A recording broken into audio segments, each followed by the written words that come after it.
So you ask, hey, Kristen, what down payment assistance options are there? Well, there's many different down payment assistance programs. It just really is going to depend on what you qualify for.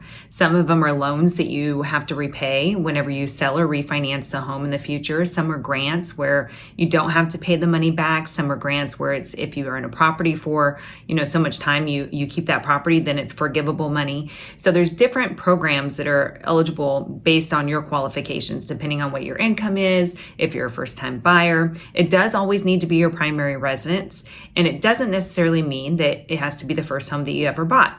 Technically, a first-time home buyer means as long as you haven't been on title to the property in the last 3 years. And there are some programs where even if you have been on title on a property in the last 3 years, you may still be able to get assistance. So it's really important that you reach out to a mortgage professional such as myself so that we can look at your options.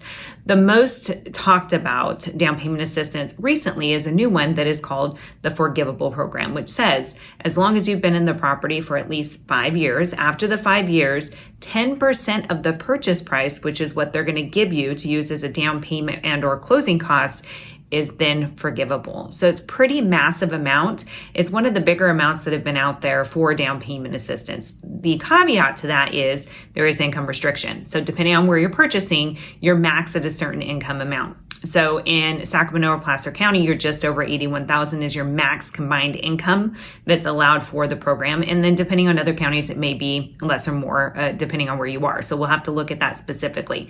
The other thing is that there's almost only so much money. So after a certain amount of time, that money is gone and the program is no longer valid because there's no more money to lend out. So it is kind of a limited time type down payment assistance program. But if that's something that you're interested in, reach out to a mortgage professional such as myself so that we can look and see what options are available to you.